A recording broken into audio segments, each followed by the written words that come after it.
Bismillahirrahmanirrahim. Assalamualaikum warahmatullahi wabarakatuh. Untuk pertemuan 10 dari mata kuliah PTIK hari ini, kita akan membahas mengenai aplikasi dan peranan teknologi informasi dan komunikasi. Nah, di sini untuk konsep TIK sendiri, ini merupakan gabungan dari dua konsep, yaitu Information Technology atau TI, dan juga Communication Technology atau ICT. Ya. Namanya juga kita belajar mengenai teknologi informasi dan komunikasi. Jadi kita menggabungkan antara teknologi dengan komunikasi. Kemudian Libel ini berpendapat bahwa TIK adalah teknologi untuk menangkap, menginterpretasi, menyimpan dan menyampaikan atau mentransmisikan informasi. Kemudian Siahaan mengatakan bahwa TIK selalu terdiri dari hardware dan software. Hardware itu perangkat keras dan software perangkat lunak. Kemudian teknologi informasi dan komunikasi yang perkembangannya begitu cepat secara tidak langsung mengharuskan manusia untuk menggunakan TI tersebut dalam segala aktivitas. Sehingga TIK ini sangat berperan dan bermanfaat bagi kehidupan sehari-hari. Nah, ini beberapa keuntungan penggunaan TIK dalam kehidupan sehari-hari.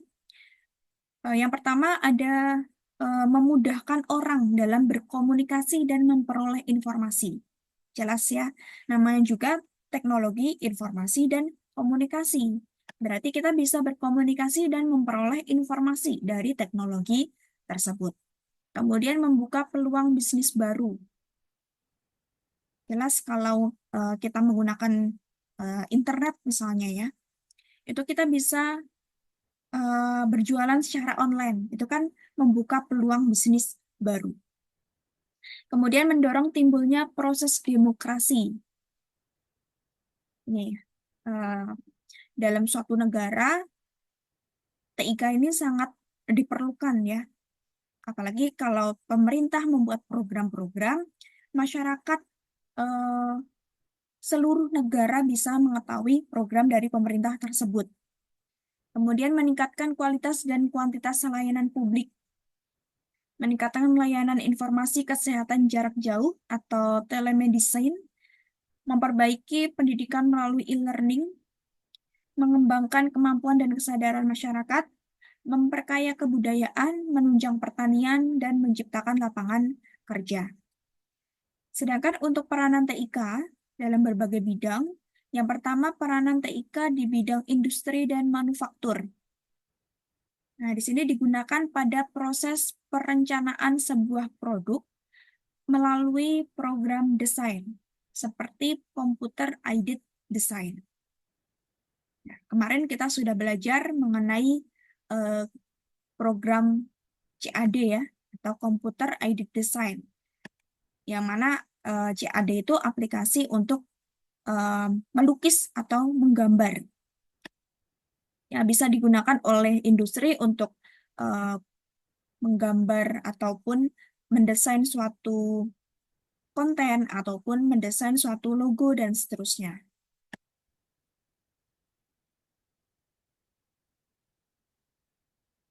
Nah, kemudian di sini em, bahkan untuk merakit kendaraan mobil, motor, atau alat lainnya juga dikendalikan oleh komputer. Bahkan di industri hampir semua lini atau semua bidang itu sudah dikendalikan oleh komputer ya, mulai dari mesin dan seterusnya itu sudah dikendalikan oleh komputer. Kemudian peranan TIK dalam bidang kesehatan, di sini misalnya untuk ketersediaan informasi obat yang akurat dan up to date merupakan kebutuhan bagi penyedia layanan kesehatan maupun pasien. Sehingga ada teknologi di bidang kesehatan yang berimplikasi pada perkembangan jenis penyakit dan banyaknya macam dan jenis obat. Kemudian ada sistem berbasis smart card yang digunakan juru medis untuk mengetahui riwayat penyakit pasien. sehingga bisa langsung diketahui ya mereka sakit apa, kemudian ada alergi tidak, dan seterusnya. Kemudian juga ada penggunaan robot untuk membantu proses operasi pembedahan dan juga penggunaan komputer hasil pencitraan 3 dimensi untuk menunjukkan letak tumor dalam tubuh pasien. Itu peranan TIK dalam kesehatan. Kemudian peranan TIK dalam militer di sini khusus diimplementasikan dalam konsep yang disebut sebagai perang informasi atau information warfare. Kemudian teknologi ini juga berpengaruh terhadap militer dan dapat dilihat dari banyaknya sisi.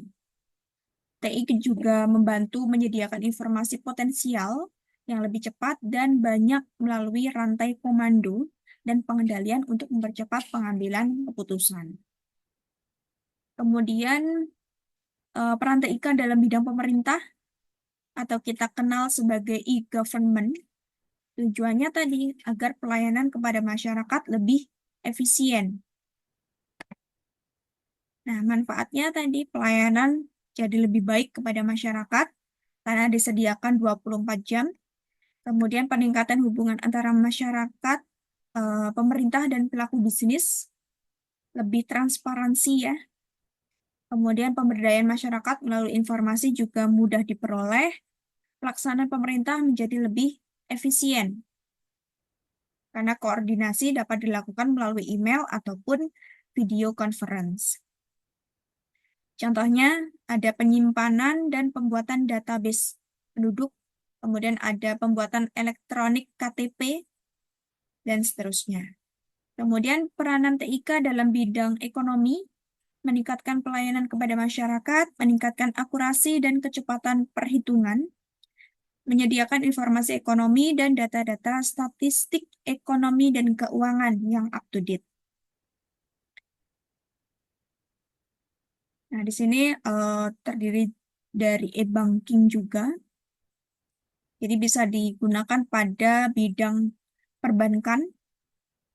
Contohnya e-banking, di mana aktivitas perbankan dijalankan melalui media elektronik. Nah, misalnya beberapa aplikasi ada ATM atau anjungan tunai mandiri, kemudian ada phone banking, jadi memungkinkan nasabah untuk melakukan transaksi via telepon. Kemudian ada internet banking, memungkinkan nasabah melakukan transaksi via internet ataupun PC ya, dengan menggunakan PC. Kemudian ada m-banking atau SMS banking. Jadi hanya bisa bertransaksi melalui handphone saja atau perintah SMS itu sudah cukup. Nah, kemudian pada m-banking juga biasanya bisa dilakukan untuk transaksi, informasi saldo rekening, pemindah bukuan antar rekening, kemudian pembayaran, pemberian voucher, dan seterusnya. Kemudian ada e-commerce. Di sini penyebaran, pembelian, penjualan, pemasaran barang dan jasa melalui sistem elektronik. Bisa melalui internet, televisi, web, dan juga jaringan komputer lainnya. Kemudian dalam e-commerce itu juga melibatkan transfer dana elektronik, pertukaran data elektronik, dan sistem manajemen inventoris otomatis. Kemudian ada m-dagang dan m-commerce. Ini sama seperti e-commerce, hanya saja dia sifatnya sistemnya menggunakan mobile. Jadi peralatannya portable ya, bisa menggunakan telepon genggam, telepon pintar, PDA, notebook, dan seterusnya. Jadi lebih fleksibel ya dengan menggunakan m-commerce ini. Kemudian ada L-dagang atau L-commerce. Ini location-based commerce, sistem perdagangan elektronik yang menekankan pada pencarian informasi yang dihasilkan oleh peralatan GPS atau satelit. Bedanya dari M-dagang, ini lebih menekankan pada aspek pemakaian peralatan mobile. Sedangkan L dagang dia lebih ke peralatan mobile maupun komputer jenis desktop. Kemudian peran TIK dalam bidang pariwisata dan kebudayaan, yaitu meningkatkan pariwisata dan kebudayaan dari suatu daerah, mempromosikan pariwisata dan kebudayaan ke mancanegara, meningkatkan kesadaran masyarakat terhadap pariwisata, meningkatkan jumlah kunjungan wisata mancanegara dan domestik, serta meningkatkan diversifikasi produk wisata yang kompetitif.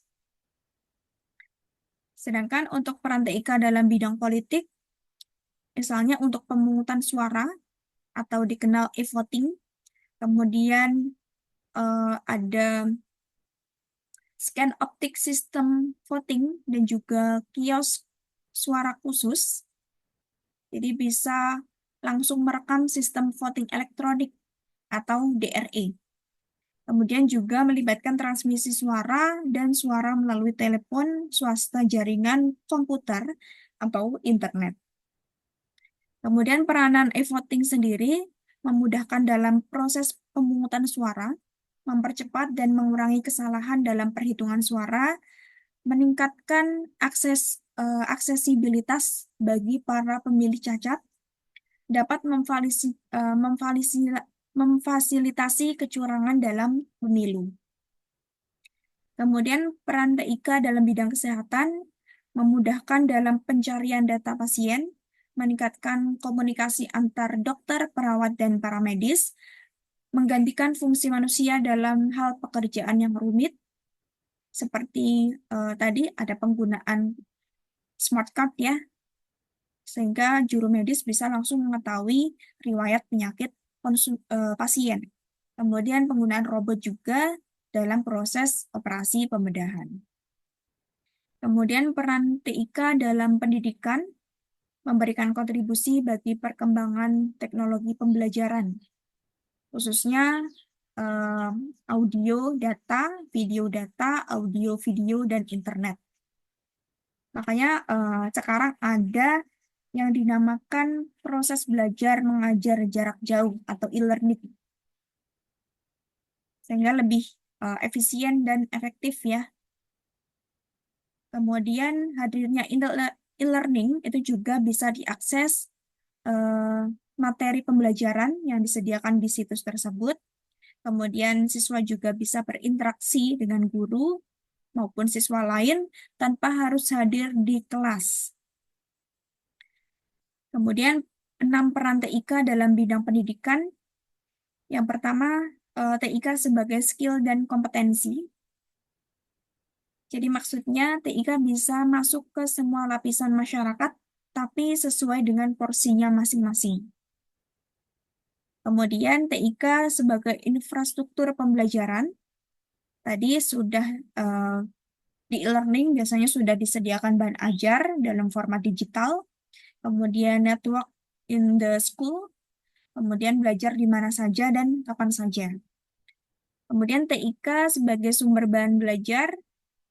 Ilmu berkembang dengan cepat, guru-guru hebat tersebar di seluruh penjuru dunia, sehingga siswa dapat mengakses ilmu dari guru manapun. Kemudian buku dan bahan ajar diperbarui secara kontinu, inovasi memerlukan kerjasama pemikiran, tanpa teknologi pembelajaran yang up-to-date memerlukan waktu yang lama.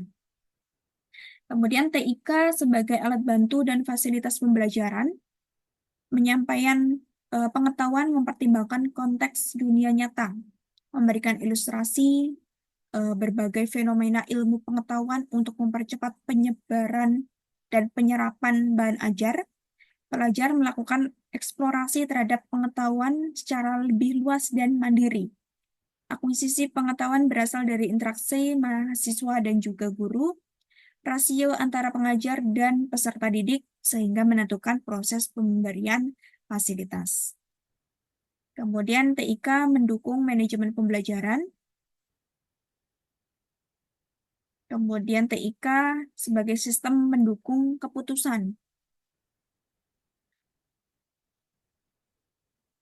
Nah, contoh peran TIK dalam bidang pendidikan, ada internet, yang terdiri dari web, blog, dan juga YouTube, berbasis pendidikan yang berisi materi pendidikan. Kemudian adanya telepon, komputer, LCD, proyektor, televisi, radio, dan seterusnya. Sebagai media eh, perantara ya untuk menyampaikan materi. Kemudian transformasi digital di sektor publik, ada teknologi baru, dan talenta digital. Di sini latar belakang transformasi digital berdasarkan profil potensi internet di dunia dan Indonesia, 5,03 miliar penduduk di dunia yang terkoneksi di internet. Lebih dari 210 juta penduduk Indonesia yang terkoneksi internet pada tahun 2001 sampai 2022. Dan 77,02%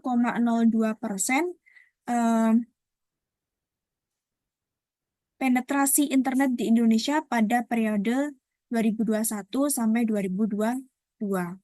Kemudian pasar transformasi digital global tahun 2022 diprediksi meningkat menjadi 1.178,30 miliar dolar Amerika. Kemudian di 2026 diprediksi meningkat 2.643,53 miliar dolar. Kemudian pada pandemi COVID-19 dan peran teknologi digital, 80% digital merchant mampu tetap beroperasi pada masa pandemi. Sedangkan 25% wirausaha baru justru tercipta di masa pandemi dengan membuka bisnis online. Potensi nilai ekonomi digital Indonesia 2025 146 miliar US dollar, setara 2.000 triliun. Kemudian 2030 ini mencapai 315,5 miliar, setara 4.531 triliun. Kemudian potensi ekonomi startup di Indonesia, ada 2 startup yang sudah berada di fase dekakorn, 14 startup di unicorn, dan 2.432 startup di Indonesia masuk ke peringkat 6 global. Nah, di sini untuk pendanaan startup di Indonesia tahun 2017 sampai 2021 dalam miliar dolar, di tahun 2017 saja sudah mencapai 3,77 miliar dolar. Hingga di tahun 2021 mencapai 5,96 miliar dolar. Kemudian potensi digital Indonesia, penggunaan internet sudah mencapai 202,6 juta. Kemudian nilai ekonomi digital di tahun 2020 sudah mencapai 44 miliar US dollar atau secara setara dengan 632 triliun. Kemudian prediksi nilai ekonomi digital di Indonesia tahun 2025 146 miliar, setara dengan 2.097 triliun. Dan di 2030 naik pesat sekitar 315,5 miliar dolar. Kemudian prediksi nilai pasar e-commerce di tahun 2025 27,5 miliar US dollar. Sedangkan di tahun 2030 132,8 miliar US dollar. Kemudian pertumbuhan sektor informatika dan komunikasi di Indonesia tahun 2020 ini 10,58%, dan di 2021 semester 1 itu sudah naik 7,78%. Nah, ini grafik dari perkembangan ekonomi internet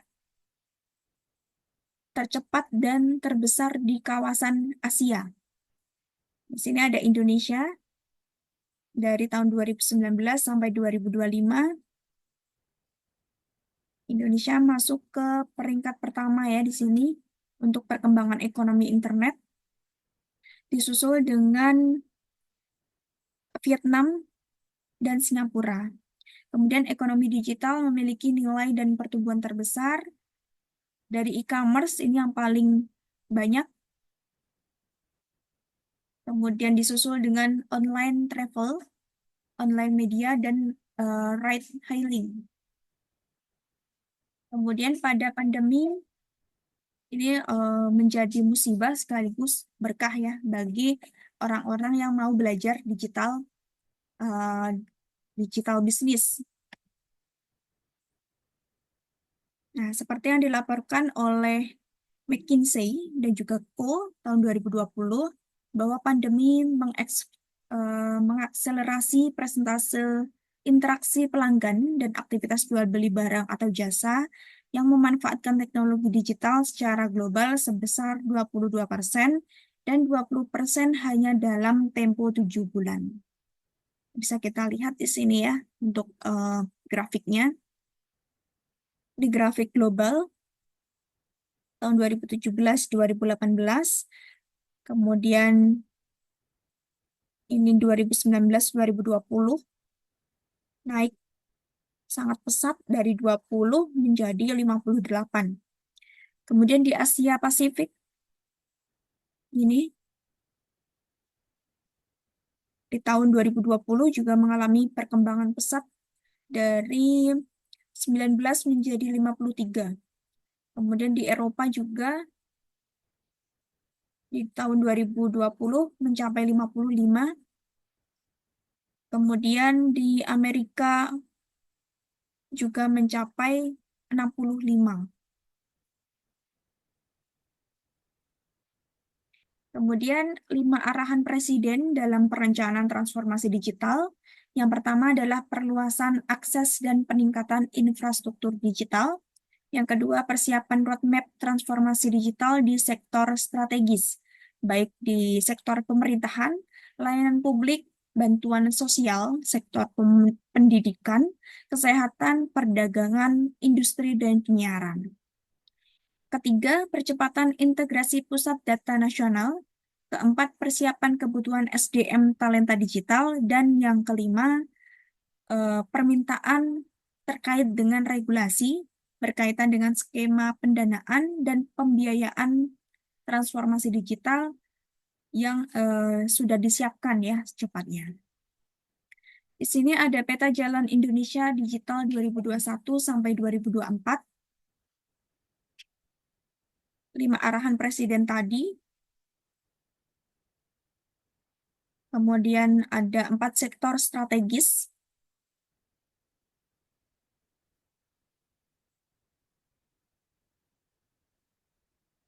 Ada infrastruktur digital, kemudian pemerintah digital, ekonomi digital, dan masyarakat digital. Kemudian 6 arah strategis, membangun infrastruktur, meningkatkan kapabilitas digital, memberdayakan rakyat Indonesia, kemudian konsumen menjadi produsen teknologi, membangun lembaga pemerintah digital, dan harmonisasi regulasi dalam peningkatan pendanaan yang memajukan inovasi. Kemudian 100 inisiatif utama dari beberapa contoh strategis. Yang pertama ada meningkatkan akses jaringan 4G di wilayah yang masih eh, melalui penambahan BTS dan juga pemanfaatan palaparing.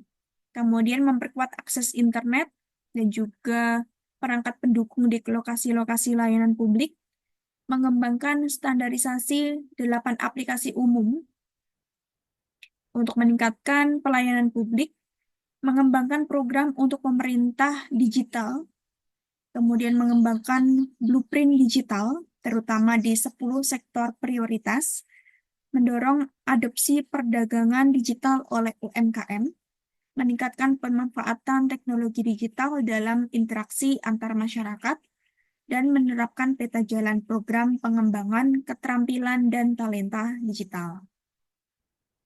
Kemudian kerangka transformasi digital Indonesia, outcome-nya meningkatkan efisiensi dan produktivitas, menciptakan inovasi, dan mendorong inklusivitas. Ruang lingkupnya digital government, digital economy, dan digital society. Kemudian enabler teknologi untuk menciptakan nilai tambah. Kita bisa gunakan drone dan juga robot. Kemudian mobil tanpa awak, custom manufacturing dan juga 3D printing, artificial intelligence, IoT, big data analytics, cloud, dan juga teknologi lain.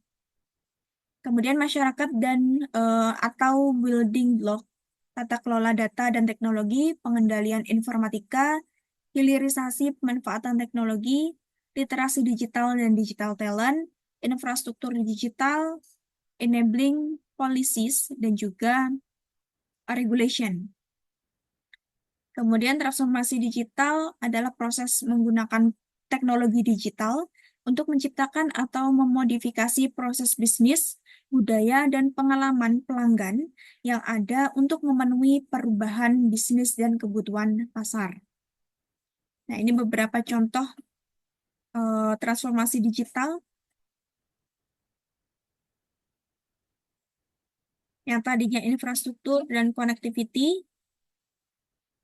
konektivitas digital, berkabel dan nirkabel, kemudian governance, undang-undang, regulasi, kebijakan, dan proses transformasi digital, kemudian cyber security, berupa alat, layanan, dan proses untuk mengatasi keselamatan, keamanan, privasi jaringan, kemudian skill dan change management, ini literasi digital, pejabat publik, dan mendorong kepemimpinan. Ada software, solusi open source yang biayanya rendah dan hak milik untuk fungsi pemerintah. Kemudian authentication dan identification untuk identitas digital. Kemudian juga data, termasuk data terbuka, arsitektur, dan harmonisasi data. Kemudian ada 4 area utama dalam transformasi digital. Yang pertama, memberdayakan karyawan dengan cara memotivasi dan keterampilan karyawan, termasuk transformasi organisasi, termasuk transformasi digital agar bisa berhasil. Kemudian melibatkan pelanggan, sama pentingnya dengan keterlibatan karyawan, berarti bisnis juga harus memenuhi harapan pelanggan agar terus berkembang. Kemudian mengoptimalkan operasional dengan modernisasi infrastruktur TI untuk meningkatkan efektivitas dan efisiensi organisasi.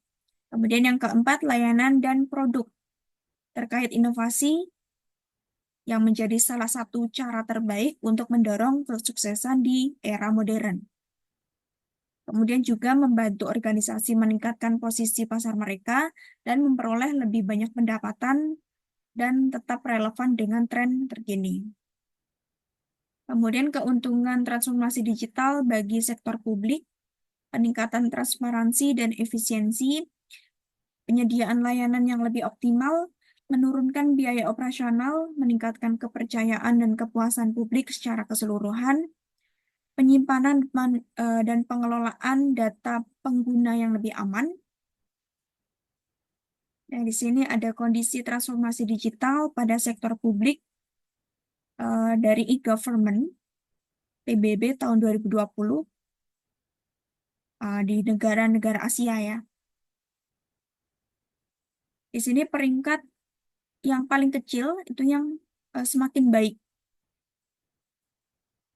Nah, di sini yang paling kecil adalah Singapura, disusul dengan Malaysia 47, kemudian Brunei, Filipina, Vietnam, kemudian Indonesia, Timor Leste, Kamboja, kemudian Myanmar, dan Laos.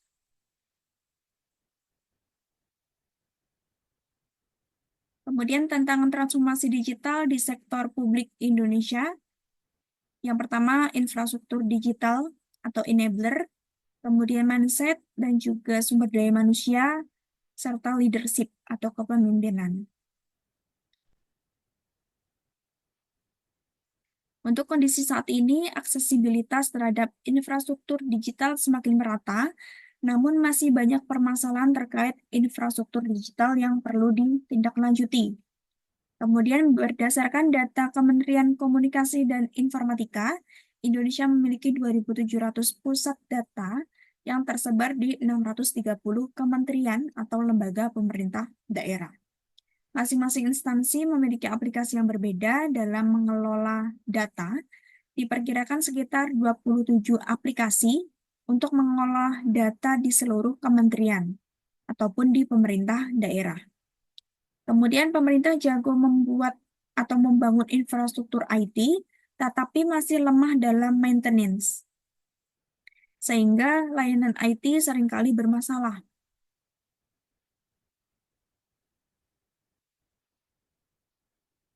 Kemudian apa saja teknologi transformasi digital? Nah, di sini pentingnya transformasi digital, komputasi awan yang memberi organisasi akses lebih cepat ke perangkat lunak. Kemudian platform seluler yang memungkinkan pekerjaan terjadi dimanapun dan kapanpun, atau mobile ya. Kemudian machine learning dan juga AI, ini didorong oleh program data yang komprehensif, memberikan wawasan kepada organisasi untuk keputusan yang lebih cepat dan akurat seputar penjualan, pemasaran, pengembangan produk, dan area strategis lainnya. Kemudian yang keempat ada teknologi otomatisasi seperti RPA atau Robotic Process Automation, di mana penggunaan robot ini bisa menangani pekerjaan repetitif secara lebih cepat dan lebih akurat daripada manusia yang kemudian dibebaskan dari tugas dan juga melakukan pekerjaan yang bernilai lebih tinggi.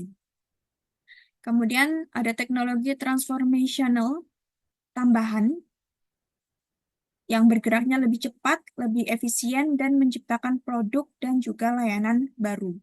Misalnya ada blockchain, ada augmented reality, ada realitas virtual, media sosial, dan juga IoT.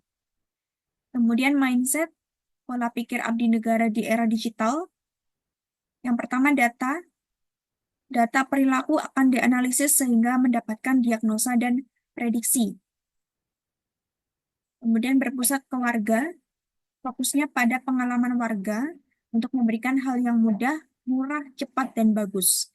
Kemudian inovasi berbasis perilaku, menciptakan inovasi untuk merubah perilaku atau beradaptasi dengan perilaku masyarakat. Sedangkan kondisi saat ini, mindset data proses decision making atau perumusan kebijakan belum banyak yang dilandasi oleh data. Kemudian mindset nggak ribet kualitas layanan baru atau ala kadarnya, belum benar-benar memperhatikan kepuasan publik. Untuk mindset inovasi, terlalu banyak aturan yang seringkali membatasi inovasi, belum banyak dihargai sehingga istilahnya eh, PGPS ya, dan masih terjadi di banyak tempat. Kemudian sumber daya manusia, modenya transformasi digital pemerintah, digital tentang teknologi, namun transformasi digital adalah tentang SDM, bagaimana mengubah mindset. Sedangkan kondisi saat ini Indonesia kekurangan talenta digital, terampil dan semi terampil.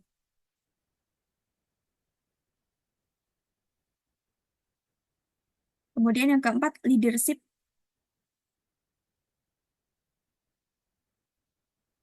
Ini beberapa contoh untuk meningkatkan skill leadership di bidang digital.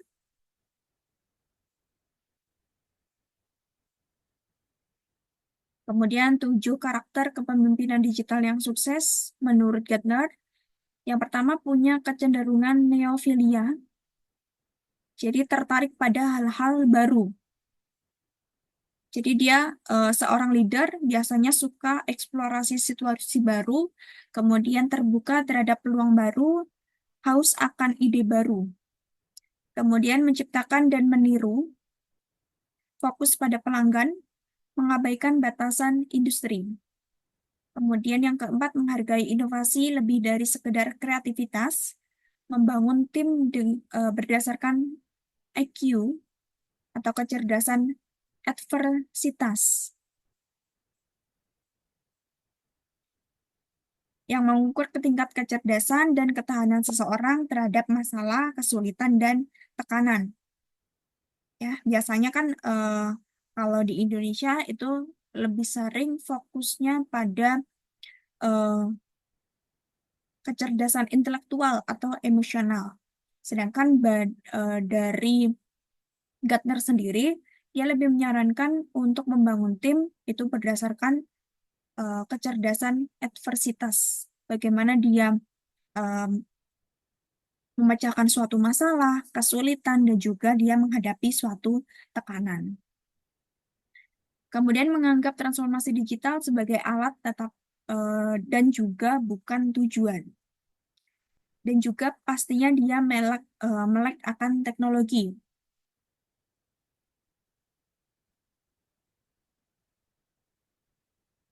Oke, itu untuk materi hari ini mengenai aplikasi dan peranan teknologi informasi dan komunikasi dari beberapa sektor ya tadi. Mungkin itu saja materi yang bisa saya sampaikan. Kurang lebihnya mohon maaf. Wassalamualaikum warahmatullahi wabarakatuh.